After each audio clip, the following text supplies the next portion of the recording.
உங்களோடு சேர்ந்து சிந்திக்கின்ற வாய்ப்பினை அண்ணாமலையான் நமக்கு அருளியிருக்கிறான். தோத்திரத்தில் சிறந்தது திருவாசகம், சாத்திரத்தில் சிறந்தது திருமந்திரம் என்று வள்ளற்பெருமான் ராமலிங்க அடிகள் சொல்லி மகிழ்வார்.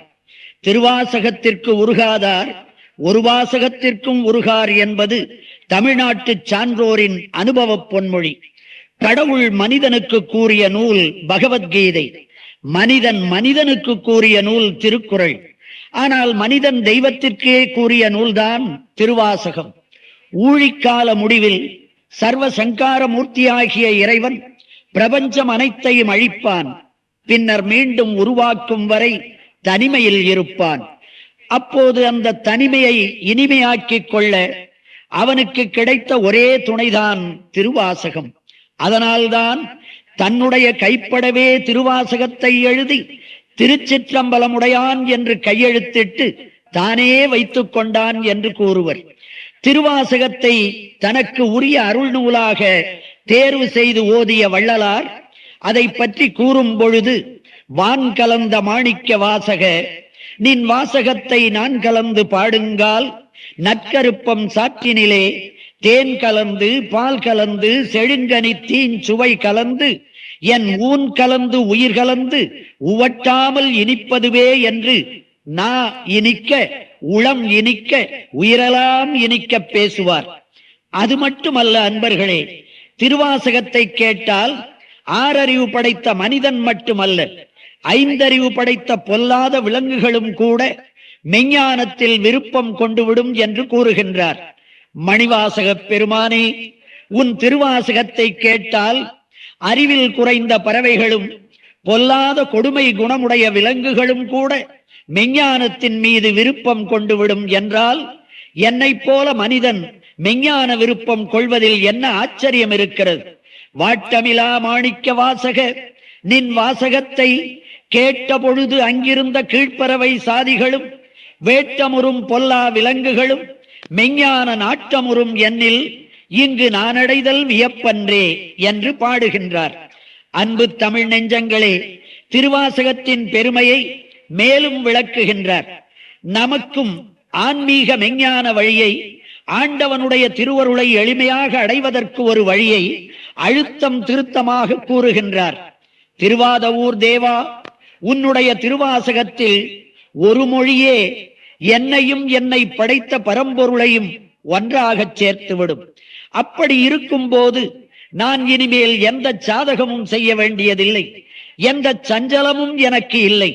வேறொரு குருவையும் அவருடைய உபதேசத்தையும் தேடி நான் எங்கும் அலைய வேண்டிய அவசியமும் இல்லை. வருமொழி செய் மாணிக்க வாசக நின் வாசகத்தில் ஒரு மொழியே என்னையும் என் உடையனையும் ஒன்றுவித்து தருமொழியாம் என்னில் இனி சாதகமேன் சஞ்சலமேன், குருமொழியை விரும்பி அயல் கூடுவதேன் கூறுதியே என்று பெருமிதத்தோடு பாடுகின்றார் வள்ளற்பெருமான். அத்தகைய சிறந்த அருள் நூலை வழங்கி அருளிய வாதவூர் அடிகளின் வரலாறு அற்புதமானது, அதிசயமானது, நம் உள்ளத்தை அருள் வெள்ளத்தில் ஆழ்த்திட வல்லது. சங்கம் வைத்து தமிழன்னையை தாளாட்டி சீராட்டி வளர்த்த மதுரையிலிருந்து 7 கல் தொலைவில் வையாற்றங்கரையில் திருவாதவூர் என்னும் திருத்தலம் உள்ளது. அந்த ஊரில் அமாத்தி அந்தணர் குலத்தில் சம்புபாதா ஸ்ருதர் சிவஞானவதி என்னும் தம்பதியர் வாழ்ந்து வந்தனர். அவர்கள் சிந்தையெல்லாம் சிவநெறியே தழைத்திருந்தது. இறைவனுடைய பேரருளால் சைவம் தழைக்க, ஆன்மாக்கள் உய்தி பெற அருள் நெறி காட்டும் ஆற்றல் பெற்ற ஒரு புதல்வர் இவர்களுக்கு பிறந்தார். அவருக்கு திருவாதவூரர் என்னும் பெயர் சூட்டி மகிழ்ந்தனர். அப்புதல்வர் 16 வயதில் எல்லா கலைஞானங்களையும் பெற்றார். நல்லொழுக்கமும் பண்பும் பக்தியும் அவரிடம் நிறைந்தன. அக்காலத்தில் மதுரையை தலைநகராக கொண்டு பாண்டிய நாட்டை அரிமர்த்தன பாண்டியன் என்னும் மன்னன் ஆண்டு வந்தான். திருவாதவூரரின் அறிவுத்திறனையும் ஆற்றலையும் கேள்விப்பட்ட அந்த மன்னன் அவரை தன் அவைக்கு அழைத்தான். தென்னவன் பிரம்மராயன் என்னும் பட்டத்தை சூட்டினான். அவரை தன் அமைச்சராகவே ஆக்கிக் கொண்டான். வாதவூரரின் அரசியல் திறம் மக்களையெல்லாம் ஆனந்தம் அடைய வைத்தது. ஆனால் ஆரவாரமும் ஆடம்பரமும் அமைச்சர் பதவியால் வந்த சுகபோகங்களும் திருவாதவூரரை மயக்கவும் இல்லை, மகிழ்ச்சி அடைய செய்யவும் இல்லை. இந்த உலக வாழ்வு நிலையற்றது. இன்பங்களும் மகிழ்ச்சிகளும் மாயை. ஆண்டவன் அருள் ஒன்றே நிரந்தரமானது, பேரின்பத்தை வழங்கும் பெருமை பெற்றது என்பதை உணர்ந்தார். குருவருள் இல்லையே திருவருள் இல்லை என்பதை அறிந்தார் வாத ஊரர். ஒரு ஆன்ம குருவை தேடி அவருடைய சிந்தனை ஏக்கத்தோடு அலைந்த வண்ணம் இருந்தது. மன்னன் தன்னுடைய குதிரைப்படையை வலிமைப்படுத்த எண்ணினான். அமைச்சர் திருவாத ஊரரை அழைத்தான். அமைச்சர் பெருமானே, நமது குதிரைப்படையில் இருந்த குதிரைகள் முதுமை அடைந்து விட்டன. குதிரைப்படையை வலிமைப்படுத்த புதிய குதிரைகள் வாங்க வேண்டும். அஸ்வலட்சணங்களை அறிந்த தாங்களே இப்பணியினை செய்தருள வேண்டும். நம் கருவூலத்திலிருந்து வேண்டிய பொருள் எடுத்துச் செல்லுங்கள் என்று கூறினான். திருவாத ஊரரும் புறப்பட்டார். சொக்கநாத பெருமானை வணங்கி பரிவாரங்கள் சூழ பயணம் செய்து திருப்பெருந்துறை என்னும் திருத்தலத்தை அடைந்தார். அந்த ஊரை நெருங்க நெருங்க ஏதோ ஒரு சுமை குறைந்து கொண்டே வருவது போல் உணர்ந்தார். இந்த தலத்தில்தான் இறைவன் தன்னை ஆட்கொள்ளப் போகின்றான் என்ற உணர்வு அவருக்கு தோன்றிற்று. எங்கிருந்தோ அவர் செவியில் சிவபெருமானுடைய திருநாமம் வந்து ஒலித்தது. அந்த திசையை நோக்கி தாயிடம் செல்லும் குழந்தை போல விரைந்து சென்றார். அங்கே ஒரு குருந்த மரத்தடியில் சீடர்கள் சிலரோடு சிவபெருமானே ஒரு குருநாதர் வடிவில் அமர்ந்திருந்தான். அவனுடைய வலக்கை சின்முத்திரையை காட்டிக் கொண்டிருந்தது.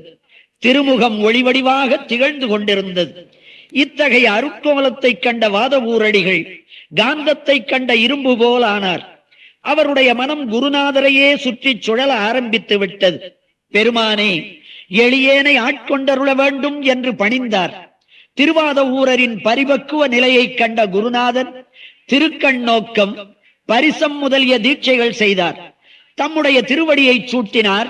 திரு ஐந்தெழுத்தை உபதேசித்தார்.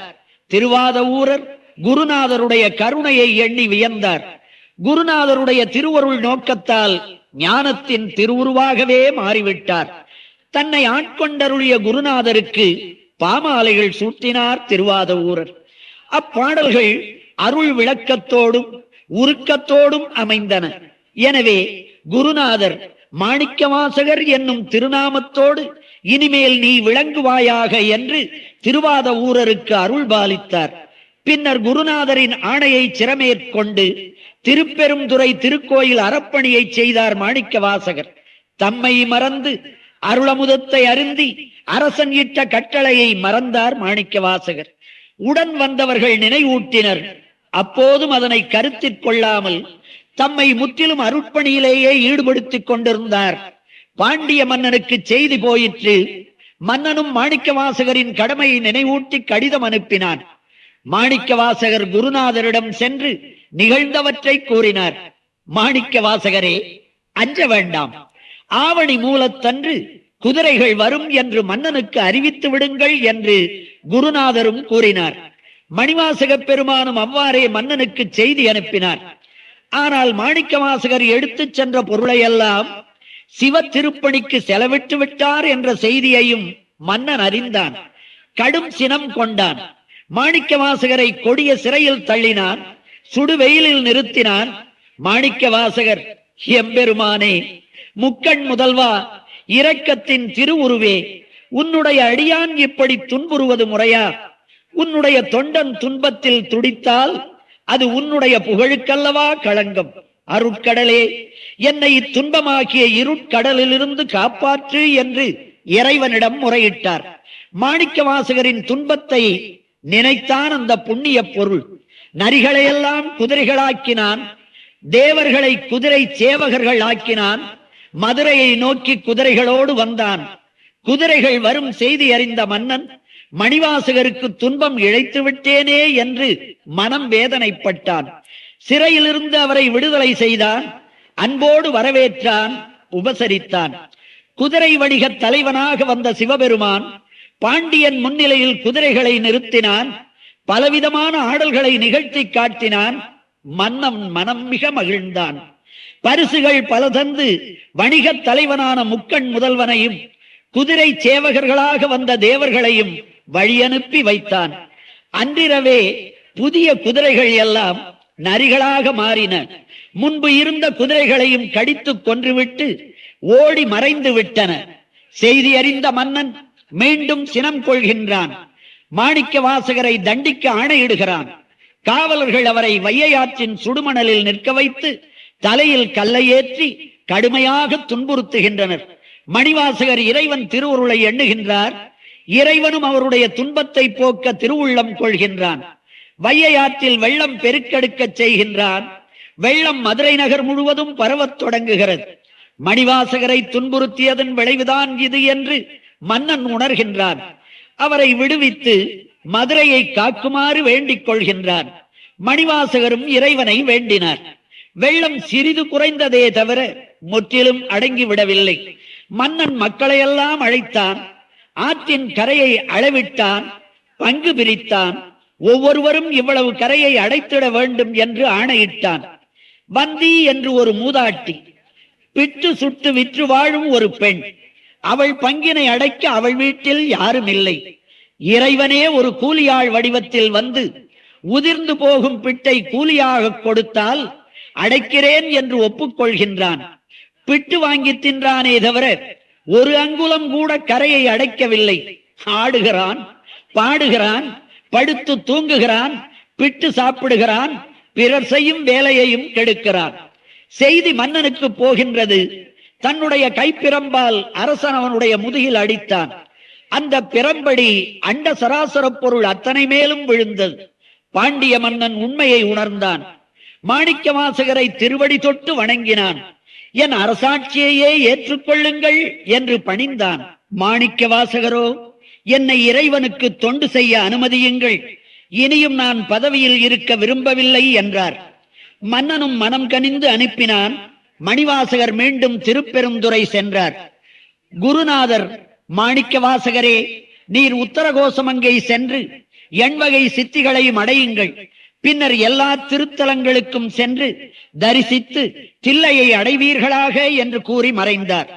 மணிவாசகரும் அடியார் கூட்டத்துடன் திருப்பெரும் துறையில் பல நாள் இருந்து திருவாசகத்தின் பல பகுதிகளையும் பாடி அருளினார். அங்கு பாடியதுதான் சிவபுராணம் என்று கூறுவார்கள். பல தலங்களையும் தரிசித்த மணிவாசக பெருமான் திருவண்ணாமலையில் சில காலம் தங்கியிருந்தார். நினைக்க முத்தி தரும் இந்த திருத்தலத்திலேதான் திருவெம்பாவை, திரு அம்மானை ஆகிய 2 பகுதிகளையும் பாடினார். ஆதியும் அந்தமும் இல்லா அரும்பெரும் ஜோதியை, முன்னை பழம்பொருட்கும் முன்னை பழம்பொருளை, பின்னை புதுமைக்கும் பேர்த்தும பெற்றியனை, விண்ணுக்கு ஒரு மருந்தை, வேத விழுப்பொருளை, கண்ணுக்கு இனியானை திருவண்ணாமலையில் அண்ணாமலையானாக கண்டு பாடி மகிழ்கின்றார். பின்னர் சிதம்பரத்தில் சில காலம் மணிவாசக பெருந்தகை வாழ்ந்தார். ஒரு நாள் ஓர் அந்தணர் வருகின்றார். மணிவாசகரே, நீர் இதுவரை சிவபெருமான் மீது பாடிய பாடல்களை எல்லாம் முறையாக சொல்லுங்கள் என்று கூறுகின்றார். மணிவாசகரும் சொல்கின்றார். அந்தணரும் தம் திருக்கரத்தால் பாடல்கள் அனைத்தையும் எழுதுகின்றார். முடித்த பிறகு, மணிவாசகரே, பாவை பாடியவும் திருவாயால் கோவை பாடுக என்று கேட்கின்றார். அந்த நூலையும் தம் திருக்கரத்தால் அந்தணர் எழுதுகின்றார். பின்னர் அந்தணர் வடிவில் வந்த சிவபெருமான் மறைந்து விடுகின்றார். மறுநாட்காலையில் தில்லை திருச்சிற்றம்பலத்தில் வாசற்படியில் அந்தணர் எழுதிய திருவாசகம், திருக்கோவையார் ஆகிய 2 நூல்களும் வைக்கப்பட்டிருந்தன. மாணிக்க வாசகர் சொற்படி திருச்சிற்றம்பலமுடையானின் கையெழுத்து என்று இறைவனுடைய கையெழுத்தோடு அந்த நூல்கள் அங்கு காட்சியளித்தன. அவற்றை கண்ட அந்தணர்கள், மாணிக்க வாசகரே, அருள் கூர்ந்து இந்த நூலின் பொருளை தாங்களே விளக்க வேண்டும் என்று வணங்கி கேட்டனர். வாருங்கள், திருவாசகத்தின் பொருளை உங்களுக்கு தில்லை திருச்சிற்றம்பலத்தில் கூறுகின்றேன் என்று சிற்றம்பலத்துள் நுழைகின்றார் மணிவாசகர். நூலின் பொருள் என்னவென்று கேட்டீர்கள் அல்லவா? இதோ இங்கே எழுந்தருளி ஆனந்த தாண்டவம் ஆடிக்கொண்டிருக்கின்றானே, இந்த நடராஜ பெருமான் தான் இந்த நூலின் பொருள் என்று சுட்டிக்காட்டி அந்த சபையில் எல்லோரும் காண மறைந்து போனார் மணிவாசக பெருமான். மணிவாசகர் நடராஜ பெருமானின் திருவடிகளில் 2 கலந்து விடுகின்றார். இத்தகைய அருளாளர் பாடிய அருள் நூலின் முதற் பகுதிதான் சிவபுராணம். இது திருப்பெரும் துறையில் மணிவாசகரால் பாடப்பெற்றது. 95 வரிகளை கொண்ட சிவபுராணம் கல்மனத்தையும் கரைக்க வல்லது. திருவாசகத்தின் எல்லா கருத்துக்களையும் தன்னுள்ளே கொண்டது. வேதங்கள் இறைவனால் கூறப்பட்டவை என்று கூறுவார்கள். அவற்றை ஓதினால் விழிநீர் பெருகுவதில்லை, நெஞ்சம் நெக்கு உருகுவதில்லை. ஆனால் திருவாசகத்தை ஓதினால் பல தடவை அல்ல, ஒரு தடவை, ஒரே ஒரு தடவை ஓதினால் கருங்கல் மனமும் கரையும். கண்களில் மணற்கேடியில் நீர் சுரப்பது போல கண்ணீர் சுரக்கும், மெய்மயிர் பொடிக்கும், உள்ளம் விதிர் விதிர்க்கும். ஆண்டவனுக்கு அன்பராக நம்மை ஆளாக்கிவிடும். இத்தனை வல்லமை திருவாசகத்துக்கு உண்டு. அதில் முதற் பகுதியாகிய சிவபுராணத்திற்கு மிக அதிக வல்லமை உண்டு. சிவபுராணம் ஒரு மந்திர பாடல், மனத்தை தூய்மையாக்கும் மகோன்னதமான சக்தி வாய்ந்தது. நாள்தோறும் ஓதி வந்தால் இவ்வுலக இன்பமும் மறுமையில் மோட்சமும் கிடைப்பது உறுதி. பொருள் தெரிந்து பாடினாலும் பொருளே தெரியாமல் ஓதினாலும் சிவபெருமானுடைய அருள் நமக்கு கிட்டும். திருவாசகத்தேன் என்று கூறுவார்கள். தேன் உணவுக்கு உணவுமாகும், மருந்துக்கு மருந்துமாகும். அது அப்படியே சிவபுராணத்திற்கும் பொருந்தும். ஆனால் பொருள் தெரிந்து ஓதினால் உள்ளம் ஒன்றுபடும். மெய், வாய், கண், மூக்கு, செவி என்னும் ஐம்புலன்களும் சிவபெருமான் திருவடியிலேயே அங்கும் இங்கும் அலையாமல் நிலைத்துவிடும். சிவபுராணத்தின் இறுதியில் இறைவனுடைய திருவடியின் கீழிருந்து சொல்லப்பட்ட இந்த சிவபுராணத்தின் பொருளை முற்றிலும் உணர்ந்து பயன் தெரிந்து ஓதுபவர்கள் சிவலோகத்தினுள் புகுவார்கள். அங்கு சிவபெருமான் திருவடி கீழ் அமர்ந்திருப்பார்கள். அன்பர்கள் எல்லோரும் அவர்களை வணங்கி நிற்பார்கள் என்று மணிவாசகப் பெருமான் கூறுகின்றார். அந்த நற்பயனை சிவநேய செல்வர்கள் அனைவரும் பெற வேண்டும் என்னும் எல்லையற்ற ஆசையால் தான் இந்த ஒலிப்பேழையை திருவண்ணாமலை சுபம் ஆடியோஸ் வெளியிடுகின்றது. மெய்யன்பர்களே, சிவபுராணத்தின் பொருள் மிக மிக விரிந்தது, பரந்தது, ஆழமும் அகலமும் நுட்பமும் வாய்ந்தது. இந்த எளியேனால் அதை முற்றிலும் வெளிப்படுத்தி விட முடியாது. ஆனாலும் சிவன் அவன் என் சிந்தையுள் நின்ற அதனால் அவன் அருளாலே அவன் தாழ் வணங்கி நானும் சொல்லத் தொடங்குகிறேன். பிழைகளெல்லாம் என்னுடையவை, பெருமைகளெல்லாம் சிவபரம்பொருளையே சேரும். சிவபுராணத்தின் முதல் 16 வரிகளில் சிவபெருமானை வாழ்த்துகின்றார் மணிவாசகப் பெருமான். அது மங்கள வாழ்த்தாகவே அமைகிறது. அவன் வாழ அவனை நாம் வாழ்த்துவது அல்ல. அப்படி அவனை நம்மால் வாழ்த்துவதற்குத்தான் இயலுமா என்ன? நாம் வாழ்வதற்காக அவனை நாம் வாழ்த்துகின்றோம். நமச்சிவாய என்னும் 5 எழுத்தாய் விளங்குபவனே, நீ வாழ்க, உனக்கு வணக்கம். எல்லோர்க்கும் தலைவனாக விளங்கும் ஐயனே, நீ வாழ்க. நானே உன்னை எண்ணாவிட்டாலும் என்னுடைய நெஞ்சிலிருந்து ஒரு நொடி பொழுதும் நீங்காத பெருமானே, நீ வாழ்க. திருப்பெருந்துறையில் குருவடிவாக இருந்து என்னை ஆட்கொண்ட அருளாளா, நீ வாழ்க. சிவாகமங்களில் வெளிப்பட்டு தோன்றும் இனிமையான என் தலைவா, நீ வாழ்க. ஒருவனாக தனித்து நின்றும் உலகத்து உயிர்களை நடத்துவதற்காக அநேகனாக தோன்றியும் அருள்பாலிக்கும் ஆண்டவனே, நீ வாழ்க.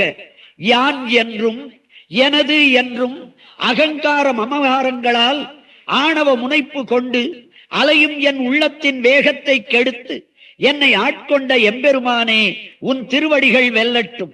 ஓயாத பிறவிப்பிடியில் கட்டுண்டு சுழலும் என் ஆன்மாவை அத்துன்பத்திலிருந்து காப்பாற்றும் திருவடிகள் வெல்லட்டும்.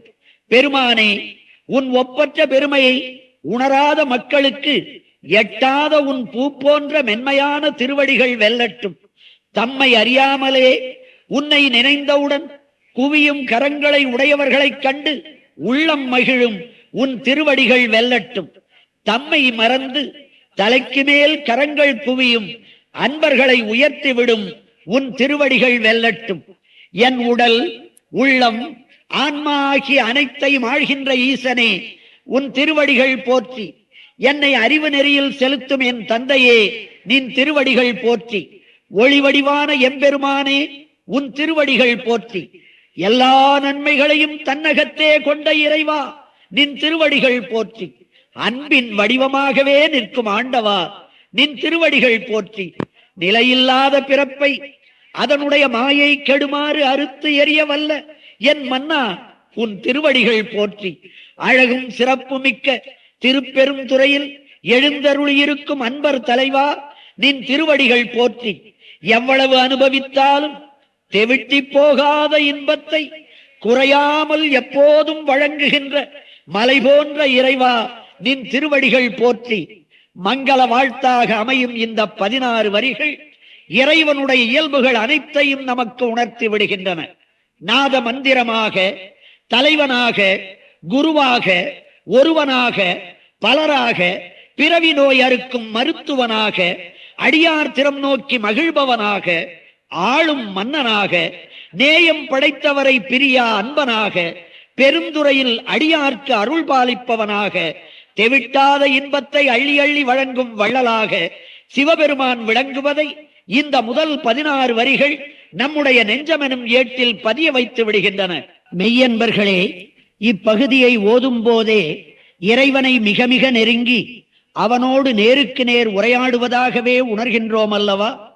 இமைப்பொழுதும் என் நெஞ்சில் நீங்காதான் தாழ்வாழ்க என்னும் ஒரு வரிதான் கவிஞர் போப் அவர்களை ஈர்த்தது. பிறப்பிலே வெள்ளையர், மதத்திலே கிறித்துவர், மொழி வழி ஆங்கிலேயர், நாட்டிலே இங்கிலாந்து நாட்டவர். அவர் இந்த வரியை பொருளோடும் உணர்வோடும் உருக்கத்தோடும் ஓதிய ஒரே காரணத்தால் நாடு கடந்து, மொழி கடந்து, இனம் கடந்து, மதம் கடந்து தன்னை ஓர் தமிழ்மானவர் என்று உலகத்திற்கு அறிவித்தார். என்றும் வெஸ்ட்மின்ஸ்டர் ஆபி கல்லறையில் இங்கு ஒரு தமிழ்மானவர் துயில்கின்றார் என்ற கல்வெட்டை காணலாம். ஆராத இன்பம் அருளும் மலை போற்றி என்று வரும் வரியில் அண்ணாமலையில் எழுந்தருளியிருக்கும் அடியவர்தம் கண்ணாரமுதாக இனிக்கும் இறைவனைத்தான் குறிப்பிட்டிருப்பதாக தோன்றுகிறது. தேடுவார் தேடும் செல்வமாகவும், பாடுவார்க்கு அளிக்கும் பரம்பொருளாகவும், பொய்யலாம் பொறுத்தருளும் சிவமாகவும் அண்ணாமலையான் இருப்பதாக வள்ளலார் கூறுவார். எனவே ஆராத இன்பம் அருளும் மலை என்பது அண்ணாமலையானை குறிக்கிறது என்று கொள்ளலாம். ஆராத இன்பம் அருள்வது மட்டுமல்ல அன்பர்களே, நினைத்தாலே திருவண்ணாமலை முத்தி தரும் தலம். அங்கே மலையாகவே, அந்த பெருமலை வடிவமாகவே இறைவன் வீற்றிருக்கிறான். அந்த வடிவில் எம்பெருமான் காட்சி தருவது திருவண்ணாமலையில் மட்டும்தானே. வேகம் கெடுத்தாண்ட வேந்தன் அடிவெல்க என்று மணிவாசக பெருந்தகை கூறுகின்றார். யான் எனது என்னும் ஆணவமற்றால்தான் பேரின்பம் பெற முடியும். அதனை செய்பவன் இறைவன் என்று கூறும்போது யான் எனது என்னும் செருக்கறுப்பான் வானோர்க்கும் உயர்ந்த உலகம் புகும் என்னும் ஐயன் திருவள்ளுவருடைய திருக்குறள் நினைவுக்கு வருகின்றதல்லவா? நான் என்ற உணர்வு வந்தால் நாம் எவ்வளவு தாழ்ந்து போவோம் என்பதற்கு ராமகிருஷ்ண பரமஹம்சர் ஒரு உதாரணம் சொல்லுவார். ஒருவன் ஒரு குருநாதரிடம் போய், குருவே, நான் மிகவும் உயர்ந்தவன், என்னை தாங்கள் ஏற்றுக்கொள்ள வேண்டும் என்று சொன்னான். அதற்கு அந்த குருநாதர், உயர்ந்ததையும் தாழ்ந்ததையும் ஒப்பிட்டு பார்த்தால் தானே தெரியும் அப்பா. உன்னை விட தாழ்ந்த பொருள் எதையாவது கொண்டு வா, உன்னை உயர்ந்தவன் என்று ஒத்துக்கொள்ளுகிறேன் என்றாராம். தன்னை விட தாழ்ந்ததை தேடிக்கொண்டு போனவன் பாதை ஓரத்தில் மலம் கிடந்ததை பார்த்தானாம். எல்லோரும் முகத்தை சுழித்துக் கொண்டு மூக்கை பிடித்துக் கொண்டு அப்பால் சென்றார்களாம். இதைவிட தாழ்ந்தது எதுவும் இருக்க முடியாது, இதை எடுத்துக்கொண்டு போய் காட்டியாவது இதைவிட நான் உயர்ந்தவன் என்பதை நிரூபிக்க வேண்டும் என்று நினைத்தானாம். குனிந்து அதை எடுக்க போன போது அந்த மலம் சொல்லிற்றாம், என்னை தொடாதே என்று. ஏன் என்று திருப்பி கேட்டான். அதற்கு அந்த மலம் சொல்லிற்று, நான் நேற்று அந்த மாடி வீட்டில் வெள்ளித்தட்டில் ஆப்பிளாக, ஆரஞ்சாக, இனிப்பு பலகாரமாக இருந்தேன். நேற்று இரவு என்னை உன்னை போன்ற ஒரு மனிதன் தொட்டான். இந்த நிலைக்கு வந்து விட்டேன். இன்னும் ஒரு மனிதன் நீயும் தொட்டால் நான் என்ன கதிக்கு ஆளாவேனோ என்று எண்ணினேன். ஆகவே என்னை தொடாதே என்று கூறிற்றாம். அந்த மனிதன் நான் என்ற ஆணவத்தை விட்டொழித்தான் என்று பரமஹம்சர் கூறுவார். அந்த யான் எனது என்னும் ஆணவ முனைப்பை அழிப்பவன் சிவபெருமான் என்று கூறுகின்றார் மணிவாசக பெருந்தகை. அடுத்து வரும் 4 வரிகளில் சிவபெருமானுடைய அனாதியாகிய பழம்பெரும் பெருமைகளையெல்லாம் தன்னால் எப்படி பாட முடிந்தது, அதற்கு காரணமானவர் யார் என்பதை கூறுகின்றார்.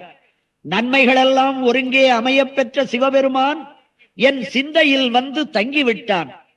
அதனால் என் செயல் ஏதுமின்றி அவனது திருவருள் துணையினால் அவனுடைய பேரழகு மிக்க திருவடிகளை வணங்கினேன். என் நெஞ்சம் ஆனந்தமடையவும் முன் பிறவிகளில் நான் செய்த ஊழ்வினை முற்றிலும் ஒழிந்து போகவும் சிவபெருமானுடைய பழமையான அருள் செய்யும் முறையை யான் கூறுகின்றேன். ஆன்மநேய செல்வர்களே, சிவபெருமானுக்கு மிகவும் பிடித்த ஆலயம் எது தெரியுமா? அடியார்களுடைய அன்பு நெஞ்சம்தான். உள்ளம் பெருங்கோயில், ஊனுடம்பு ஆலயம், வள்ளல் பிரானார்க்கு வாய் கோபுர வாசல், கள்ள புலனைந்தும் காளா மணிவிளக்கே, தெள்ளத் தெளிந்தார்க்கு சீவன் சிவலிங்கம் என்று திருமூலர் கூறுவார். அளவிறந்த நெடுங்காலம் சித்தர் யோகர் அறிஞர் மலரையன் முதலோர் அனந்த வேதம் களவிறந்தும் கரணாதி இறந்தும் செய்யும் கடுந்தவத்தும் காண்பரிதாம் கடவுள் என்பார் வள்ளலார். அந்த கடவுளே உளவிறந்த எம்போல்வார் உள்ளத்துள்ளே ஊறி நிற்கும் தெள்ளமுத ஊரல் என்றும் கூறுவார்.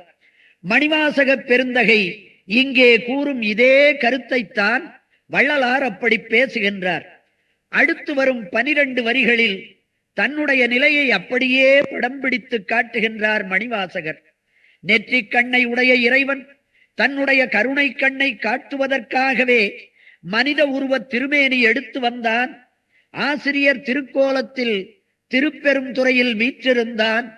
அப்படி வந்து அவன் ஆட்கொண்ட காரணத்தால் தான் எண்ணி பார்ப்பதற்கு கூட எட்டாத அழகுமிக்க அவனுடைய திருவடியை என்னால் வணங்க முடிந்தது. விண்ணில் நிறைந்துள்ளான், மண்ணில் நிறைந்துள்ளான், இடைப்பட்ட மற்ற பூதங்களிலும் அவனே வியாபித்துள்ளான். தானே விளங்கும் அறிவு வடிவாய் விளங்குகின்றான். எல்லாவற்றுள்ளும் அடங்கியும் எல்லாவற்றையும் தன்னுள் அடக்கியும் எங்கும் நிறைந்துள்ளான். அப்படிப்பட்ட பெருமை மிகுந்த சிவபெருமானுடைய சிறப்பை பொல்லாத தீவினை உடைய நான் எப்படி விளக்கி கூற முடியும்? பெருமானே, புல்லாகி பூடாய் புழுவாய் மரமாகி பல வகையான விலங்குகளாக பிறந்து பின் பறவையாய் பாம்பாய் கல்லாய் மனிதராய் பேயாய் கணங்களாகி வலிமை மிகுந்த அசுரர்களாய் முனிவராய் தேவராய் இடையராது இப்பூமியில் எல்லா பிறப்பும் பிறந்து பிறந்து நான் களைத்து விட்டேன். ஆனால் உண்மையான உன்னுடைய திருவடிகளை இப்பிறவியில் கண்டு நான் வணங்கிவிட்டேன். எனவே உறுதியாக நான் மோட்சத்தை அடைவேன் என்று கூறுகின்றார். இவ்வாறு ஆண்டவனுடைய எளிமையையும் தன்னுடைய தாழ்ந்த நிலையையும் எடுத்து கூறுகின்றார். யானேதும் பிறப்பஞ்சேன் இறப்பதனுக்கு என்கடவேன் என்று திருவாசகத்தில் வேறொரு இடத்தில் கூறியதன் விளக்கம் இங்குதான் கிடைக்கிறது. இவ்வுலகில் பிறப்பதற்கு நான் அஞ்சமாட்டேன் என்று கூறுகின்றார். பிறந்து இறந்து பிறந்து இறந்து எனக்கு பழக்கமாகிவிட்டது. எனவே பிறவிப்பிணி குறித்து எனக்கு அச்சமில்லை என்று பேசுகின்றார். எதுவுமே பழக்கமாகிவிடுமானால் அதை பற்றி அச்சம் நமக்கு இருக்காது. அதனால் வரும் துன்பமும் நமக்கு தெரியாது. ஒருத்தன் ஜோசியங்கிட்ட போனா, கையை காட்டினா, ஜோசியன் சொன்னா நீ 40 வயசு வரையிலும் நாய்படாத பாடுபடுவேன்னு. இவன் கேட்டான் அதுக்கப்புறம் என்ற ஆவலோடு கேட்டவுடன் ஜோசியன் சொன்னான், அது உனக்கு பழக்கமாகவே போய்விடும், பிறகு கஷ்டமாக இருக்காது என்றான். அதை போல இங்கே மணிவாசகர் சொல்லுகிறார், யானேதும் பிறப்பஞ்சேன் என்று.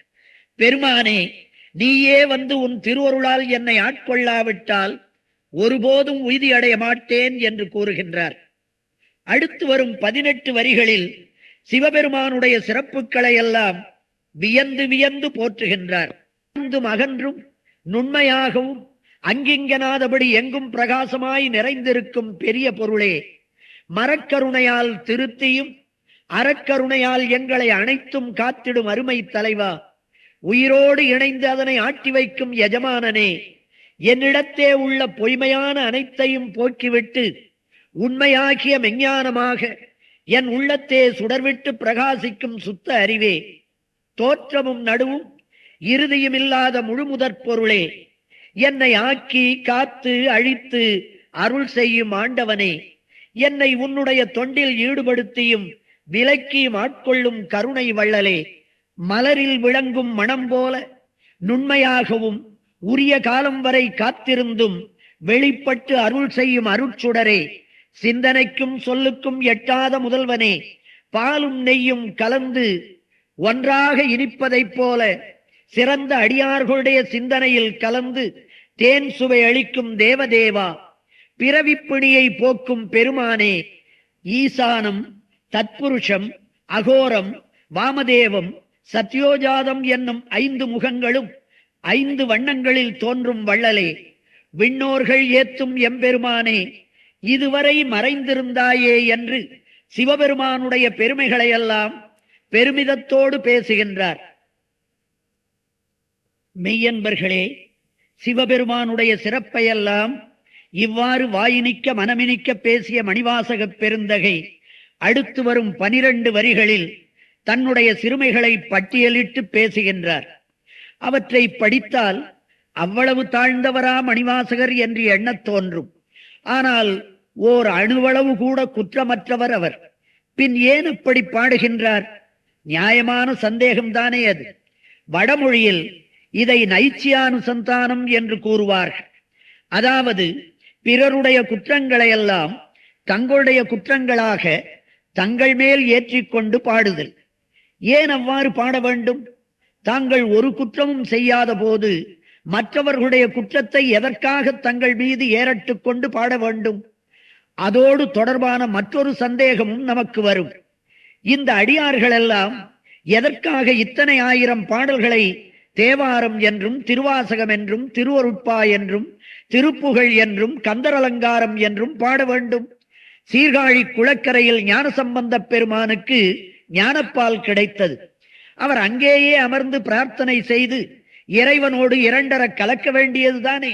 ஏன் ஊரூராக போய் அத்தனை பாடல்கள் பாட வேண்டும்? திருவதிகை வீரட்டானத்தில் அப்பரடிகளுக்கு இறைவனருள் கிடைத்தது. அங்கேயே அமர்ந்து நிஷ்டை கைகூடி இறைவன் திருவடியை அடைய வேண்டியதுதானே. அவர் ஏன் தலங்கள் தோறும் சென்று பாட வேண்டும்? திருவெண்ணை நல்லூரில் இறைவனுடைய திருவருள் பெற்ற சுந்தரமூர்த்தி சுவாமிகள் அங்கேயே அமர்ந்து யோகம் தவம் மேற்கொண்டு இறைவனை அடைந்திருக்கலாம். அவர் ஏன் எல்லா கோயில்களுக்கும் சென்று தேவாரம் பாட வேண்டும்? அதை போலத்தான் பேச அனுபூதி பெற்ற அருணகிரிநாதர் ஏன் திருவண்ணாமலை விட்டு எல்லா ஊர்களுக்கும் சென்று அத்தனை நூல்களை பாட வேண்டும்? இதற்கெல்லாம் ஒரே ஒரு காரணம்தான் உள்ளது. நமக்கெல்லாம் இறைவன் முன் நின்று நம் குறைகளையும் அவனுடைய பெருமைகளையும் எடுத்துச் சொல்ல தெரியாது. அந்த ஆற்றலும் நமக்கு இல்லை. எனவேதான் நமக்காக அவர்கள் பாடியுள்ளனர். இறைவன் முன் நாம் நின்று அவர்களுடைய பாடல்களை மனமுருக பாடினால் நமக்கு உள்ள குறைகள் நீங்கி இறைவனுடைய திருவருள் கிடைக்கும் அல்லவா? ஒரு நாள் வீட்டின் மாடியிலிருந்து கீழே பார்த்தேன். என் மனைவி என்னுடைய 1 வயது மகளுக்கு சோறு ஊட்டி கொண்டிருந்தாள். அப்படி ஊட்டும் போது தன்னுடைய வாயை ஆ என்று திறந்து கொண்டு ஊட்டினாள். எனக்கு அப்போதுதான் ஒன்று புரிந்தது. குழந்தை பிறந்த பிறகு இவள் ஒரு சுற்று பெருத்திருக்கிறாளே, அது எப்படி என்று. குழந்தை வாயை திறக்கவில்லை என்றால் தன் வாய்க்குள் சோற்றை போட்டுக் கொள்வாள் போல் இருக்கிறது. அதற்காகத்தான் வாயை தயாராக திறந்து கொண்டு ஊட்டுகிறாள் என்று எண்ணினேன். நம் புத்தி அப்படித்தானே போகும். பிறகு உற்று பார்த்தபோதுதான் ஓர் உண்மை விளங்கிற்று. தாய் தன் வாயை ஆ என்று திறக்கும் போது குழந்தை அம்மாவை போலவே வாயை திறக்கிறது. அப்போது அவள் சோற்றை ஊட்டி விடுகிறாள். அதை போலத்தான் அருளாளர்கள் வாயை திறந்து பாடுகிறார்கள். அவர்களைப் போல அவர்களுடைய பாடலை பாட நாம் வாயை திறக்கும் போது அருள் என்னும் சோற்றை அவர்கள் நமக்கு ஊட்டி விடுகிறார்கள். அதுபோலத்தான் சிவபுராணத்தில் மணிவாசக பெருமான் தன்னை குறையுடையவர் போல பாடுகிறார். நாமும் மனமுருக அதை பாடும்போது இறைவன் முன்னால் கேட்க வேண்டியதை கேட்டு விடுகின்றோம். அடுத்து வரும் 12 வரிகளும் நம்முடைய சிறுமைகளை நாம் உணர வழிவகுக்கின்றன. பெருமானே, நான் கொடிய வினையை உடையவன், தீவினைகளின் இருப்பிடம் நான். என்னுடைய ஞானம் அத்தனையையும் மாயையாகிய இருள் சூழ்ந்து மறைத்திருக்கின்றது. என்னுடைய உயிர் புண்ணியம் பாவம் என்னும் 2 கயிறுகளால் கட்டப்பட்டுள்ளது. அந்த உயிர் வாழும் உடலின் உள்ளே புழுக்களும் அழுக்கும் பொதிந்து உள்ளன. புறத்தே தோலால் மூடப்பட்டுள்ளது. 9 துவாரங்கள் இந்த உடம்பாகிய குடிசையில் உள்ளன. அந்த துவாரங்களிலிருந்து அழுக்கு வடிந்து கொண்டிருக்கிறது. ஐம்புலன்களும் உயிரை தங்கள் தங்கள் வழியில் இழுத்து தந்திரமாக கேடு செய்கின்றன. என் மனம் இருக்கிறதே பெருமானே, அது ஒரு விலங்கு. உன்னை அணுக முடியாமல் அது என்னை தடுக்கின்றது. உன்னோடு அன்பால் கலக்க வேண்டும், உள்ளம் உருக வேண்டும், அழ வேண்டும், உன்னை தொழ வேண்டும். இப்படிப்பட்ட செயல் எதையுமே செய்யாத சிறியவன் நான், கடையன் நான், இழிந்தவன் நான். என் பொருட்டு இந்த உலகத்தில் அருட்குருவாய் எழுந்தருளினாய். உனது புகழ்மிக்க திருவடிகளை காட்டினாய். நாயை விட தாழ்ந்த கடையனாகிய எனக்கு தாயை விட சிறந்த கருணை படைத்தவனாக வந்து அருள் செய்த உண்மை பொருளே என்று உள்ளமுருகி பாடுகின்றார். அன்பர்களே, அரிதரிது மானிடராய் பிறத்தலரிது என்று அவ்வை பாட்டி கூறினாள். இப்பிறவி தப்பினால் எப்பிறவி வாய்க்குமோ என்று அருளாளர்கள் எல்லாம் அஞ்சினார்கள். வாய்த்தது நுந்தமக்கோர் பிறவி, இதை மதித்திடுமின் என்று சான்றோர்கள் எல்லாம் மானிடப் பிறவியின் மகத்துவத்திற்கு சான்று கூறினர். ஆனால் பெருதற்கரிய பிறவியை பெற்ற நாம் இதை மதிக்கவில்லையே. மனித பிறவி ஒன்றுதான் இறைவனுடைய திருவடியை பெற நமக்கு துணை செய்யும் பிறவி. அதை உணர்ந்தோமா? மனிதர்களை பார்த்து மரங்கள் சிரித்தன என்று ஒரு கவிஞன் எழுதினான். மரங்கள் சொல்லிய வாசகம் இதுதான்: எங்களிடமிருந்து லட்சக்கணக்கான சிலுவைகளை உருவாக்கி விட்டீர்கள், ஆனால் உங்களிடமிருந்து மற்றொரு இயேசுநாதரை இன்னும் உங்களால் உருவாக்கி கொள்ள முடியவில்லையே என்று. கடவுள் மனிதனை தன் சாயலிலேயே படைத்தான். God created man in his own image என்று நூல்கள் கூறுகின்றன. ஆனால் இன்று மனிதன் கடவுள் சாயலிலாய் இருக்கிறான். நம்மை பற்றி சிறிது சிந்தித்து பார்த்தால் நமக்கே வெட்கமாக இருக்கும். நாம் ஒவ்வொருவரும் தவறாமல் 9 தர்மங்களை கடைப்பிடித்து வாழ்கிறோம். முதல் தர்மம் என்ன தெரியுமா? படி. 2வது தர்மம் வேலை தேடு. 3வது தர்மம் பணம் சேர்த்துக்கொள்.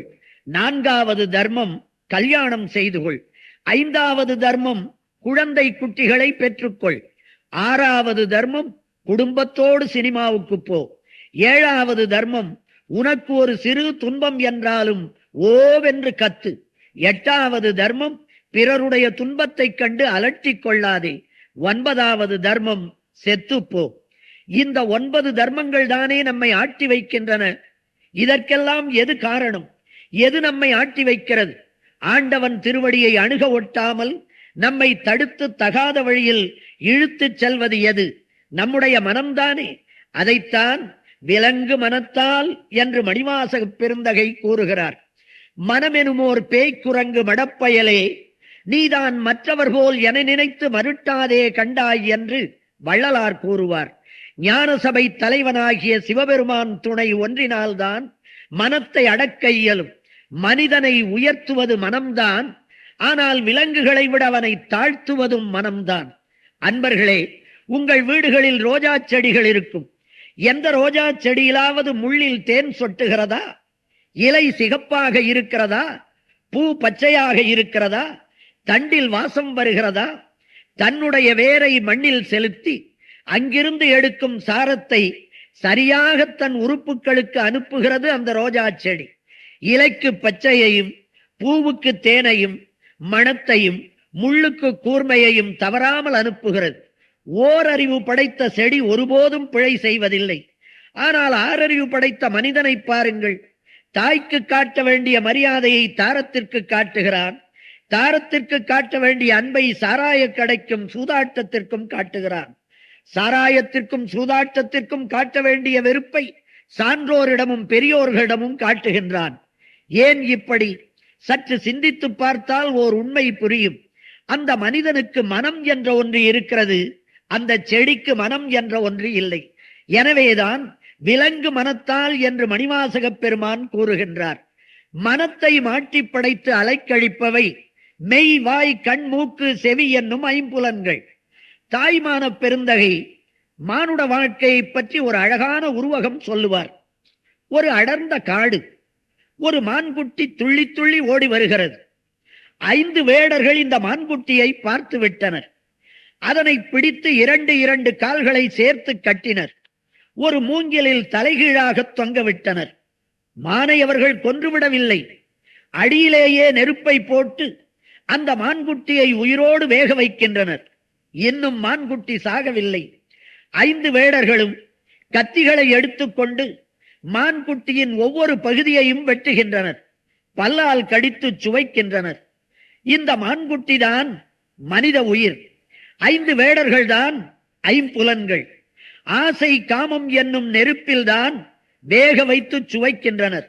இந்த கொடுமையிலிருந்து என்னை காப்பாயாக என்று தாய்மானவர் கூறுகிறார். மணிவாசக பெருந்தகை இப்பகுதியில் தன்னை நாயில் கடையாய் கிடந்த அடியேற்கு என்று கூறுகின்றார். இந்த ஒரு இடத்தில் மட்டுமல்ல, திருவாசகத்தின் பல இடங்களில் நாயேன் நாயேன் என்று கூறுவார். நாயில் கடையாய் நாயேனை என்றும் நாயில் கடைப்பட்ட நம்மையும் என்றெல்லாம் தன்னை கூறிக்கொள்வதை பல பாடல்களில் காணலாம். ஆயனான் மறையவனும் நீயே ஆதல் அறிந்து யான் யாவரினும் கடையனாய நாயினேன் ஆதலை நோக்கிக் கண்டும் என்று பேசுவார். நன்றியில் சிறந்தது நாய். அதை இழிவான பிராணி என்பதற்கு காரணம் என்னவாக இருக்கக்கூடும் என்று சிந்தித்து பார்த்தேன். நாய் தன் வயிற்றுக்கு ஒத்துக்கொள்ளாத உணவை வெளியே கக்கும். அப்படி கக்கியதையே மீண்டும் தின்னும். ஒரு நாள் என் நண்பன் ஒருவன் கண்கள் வீங்கி சிவந்திருக்க தள்ளாடி தள்ளாடி வீதி வழி நடந்து வந்தான். என்னப்பா, உடம்பு சரியில்லையா என்று கேட்டேன். அதெல்லாம் ஒன்றுமில்லை, இரவு முழுவதும் கச்சேரி என்றான். எனக்கு தெரியாமல் இந்த சிறிய ஊரில் அப்படி என்ன கச்சேரி, எங்கே நடந்தது என்று கேட்டேன். உனக்கு தெரியாது, கிளப்பில் சீட்டு கச்சேரி என்றான். அது சரி, உன் அப்பா உனக்கு வைத்துவிட்டு போன தென்னந்தோப்பு என்ன ஆயிற்று என்றேன். சூதாடி தொலைத்து விட்டேன் என்றான். உன் மாமனார் உன் மனைவிக்கு போட்ட வைர அட்டிகை எங்கே என்றேன். அதையும் சூதாட்டத்தில் விட்டுவிட்டேன் என்றான். அதெல்லாம் போகட்டும், உன் தகப்பனார் தெருவழியே போகும்போது இந்த ஊரார் அவரை பற்றி என்ன சொல்வார்கள் என்றேன். அதோ போகிறாரே, அவர் உத்தமர், யோகியர், சத்திய சந்தர் என்று கூறுவார்கள் என்றான். இப்போது நீ போகும்போது உன்னை பற்றி உன் காதுபட என்ன சொல்லுகின்றார்கள் என்றேன். அதோ போகிறானே, அவன் சூதாடி ஊதாரி என்று ஏசுகிறார்கள் என்றான். உன் செல்வத்திற்கும் உடல் நலத்திற்கும் உன் குடும்ப பெருமைக்கும் குழிபறிக்கும் இந்த சூதாட்டம் உனக்கு தேவைதானா என்றேன். அழுதான், கண்ணீர் சிந்தினான். திருந்தி விட்டான், அந்த தீய வழிக்கு இனி செல்ல மாட்டான் என்று நானும் ஆனந்த கண்ணீர் வடித்தேன். ஆனால் அடுத்த வாரம் ஒரு நாள் காலையில் தள்ளாடியபடியே கண்கள் சிவந்திருக்க காட்சியளித்தான். என்னடா, என்ன ஆயிற்று என்று கேட்டேன். பழக்கம் என்னை விடவில்லையே, என்ன செய்வேன் என்றான். எது குடும்ப கௌரவத்திற்கும் செல்வத்திற்கும் உடல் நலத்திற்கும் ஒத்துவராது என்று முதல் வாரம் தூக்கி எறிந்தானோ அந்த பழக்கத்தையே கை கொண்டு விட்டானே. மீண்டும் சூதாடுகிறானே. அவனுக்கும் கக்கியதையே தின்னும் இந்த நாய்க்கும் என்ன வேறுபாடு? இது உலகியல் வாழ்க்கையில் மட்டுமல்ல, அருளியல் வாழ்க்கையிலும் பொருந்தும். பிறவிக்கு காரணமாகிய பற்றுக்களை சில நேரங்களில் ஒதுக்குவதும் மீண்டும் அதையே செய்து பிறவி நோயில் சிக்கிக் கொள்வதும் உயிருக்கு இயல்பாக அமைவதைத்தான் மணிவாசக பெருந்தகை ஞாயிற்கடையாய் கிடந்த அடியேற்கு என்று கூறுகின்றார். தாயிற் சிறந்தவன் இறைவன் என்பதை தாயிற் சிறந்த தயாவான தத்துவன். தாய் உடம்பைத்தான் வளர்க்கிறாள், இறைவனோ உயிருக்கு துணையாக இருக்கிறான். தாயின் அன்பு சில காலமே, ஆனால் இறைவன் இமைப்பொழுதும் நீங்காதவனாக உள்ளான். தாயின் உறவு ஒரு பிறவியில்தான், ஆனால் இறைவனின் உறவு என்றுமே நீங்காது, நிலைத்த உறவு அது. எனவேதான் தாயிற் சிறந்த தயாவான தத்துவன் என்று மணிவாசக பெருமான் கூறுகின்றார். ஒரு பிறவியில் மட்டுமே தாயாக இருந்து அன்பு செலுத்தும் தாயிடமே இவ்வளவு அன்பு செலுத்துகின்ற நாம் என்றுமே நிலைத்த தாயான ஈசனிடம் எவ்வளவு அன்பு செலுத்த வேண்டும் என்பதை நமக்கு உணர்த்துகின்றார். அடுத்து வரும் 13 வரிகளில் சிவபெருமானுடைய பெருமைகளை எல்லாம் மிக மிக அழகாக எடுத்துரைக்கின்றார் மணிவாசக பெருமான். அஞ்ஞானத்தை அகற்றி மெஞ்ஞானத்தை பெற்ற பெரியவர்களுடைய இதயத்தாமரையில் ஒளிவடிவாக இருக்கும் இறைவா, பேரொளியாய் விளங்கும் பெருமானே, தேனும் அரிய அமுதமும் போல உள்ளத்திலும் உயிரிலும் தித்தித்திருக்கும் தெள்ளமுதே, பிறவிப்பிணிக்கு மருந்தே, சிவலோகத்தில் வீற்றிருக்கும் சிற்பரனே, ஆசையை வேறறுத்து அறிவினை விரிவாக்கி என்னை ஆளும் தலைவா, இரக்கமும் காதலும் இணைந்து செயற்பட்டு என்னுடைய மனமாசுகளை நீக்கும் பேரருள் வடிவான பெரிய நதியே, தெவிட்டாத இன்னமுதே, எல்லையற்ற பெருமையுடையவனே, அறியாதார் உள்ளத்தில் வீற்றிருந்தாலும் அவர்களால் அறியப்பட முடியாத ஆண்டவனே, என்னுடைய கருங்கல் மனத்தையும் தண்ணீராக உருக்கும் ஆற்றல் பெற்ற அன்புருவே, ஒரு கணமும் உன்னை பிரிந்திருக்க முடியாத அளவு உயிர்க்கு உயிராய் விளங்கும் உத்தமனே, உலக உயிர்களால் வரும் இன்பமும் துன்பமும் இல்லானே,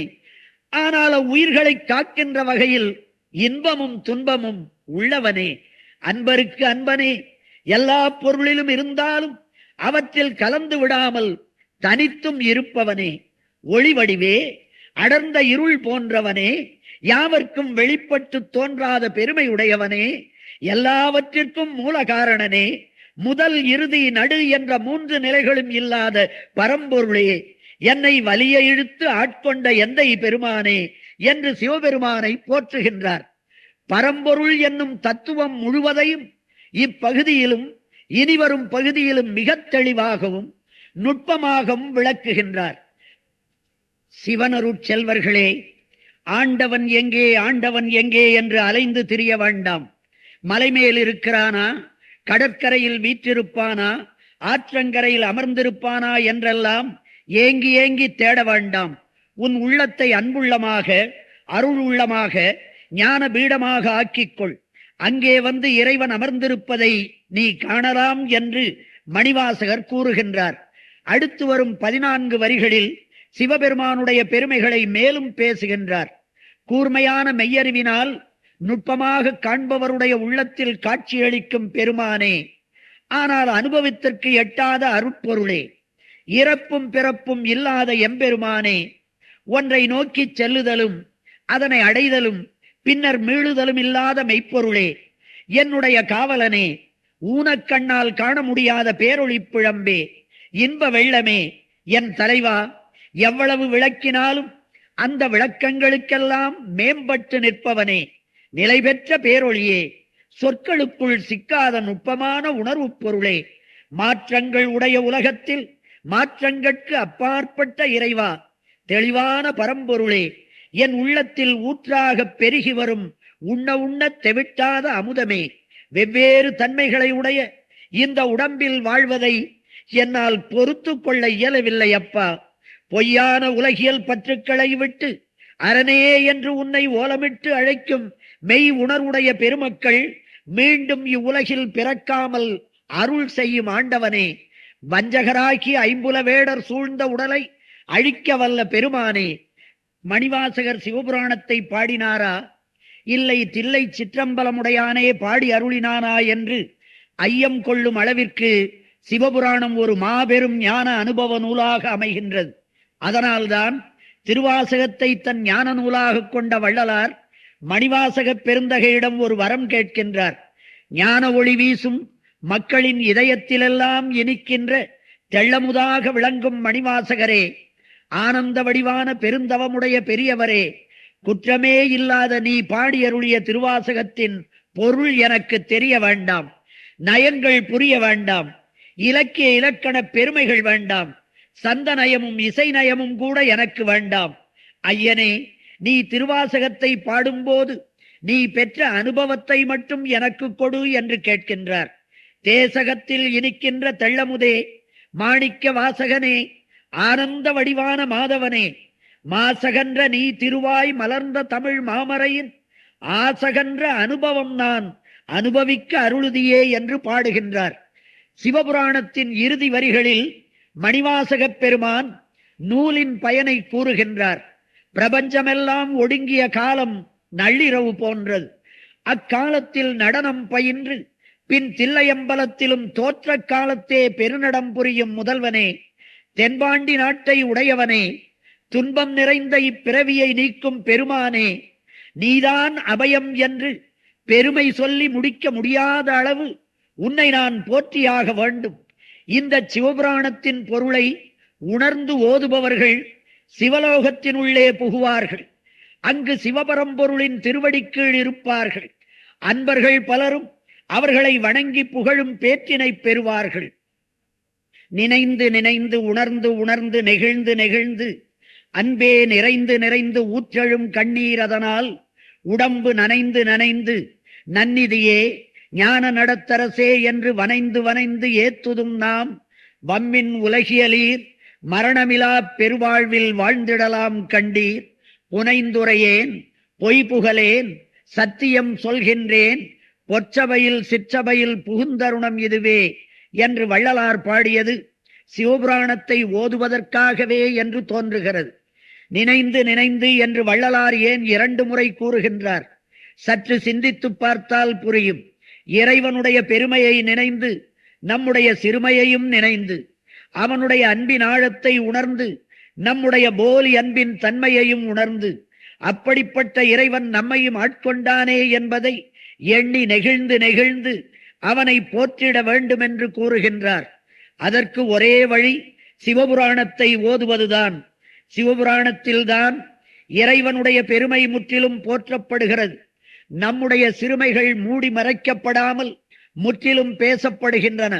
அது மட்டுமல்ல, சிவபுரத்தினுள்ளே சிவபரம்பொருளின் திருவடி கீழ் அமரும் பேரானந்த பேரின்ப வாழ்வு கிடைப்பதுவும் மரணமிலா பெருவாழ்வுதானே. எனவே துன்பமும் துயரமும் நீங்கிட சிவபுராணம் ஓதுவோம். அச்சமும் ஆற்றாமையும் விலகிட சிவபுராணம் ஓதுவோம். அன்பும் அருளும் தழைத்திட சிவபுராணம் ஓதுவோம். இன்பமும் ஏற்றமும் பெற்றிட சிவபுராணம் ஓதுவோம். நமச்சிவாய வாழ்க, நாதம் தாழ்வாழ்க, இமைப்பொழுதும் என் நெஞ்சில் நீங்காதான் தாழ்வாழ்க. திருச்சிற்றம்பலம்.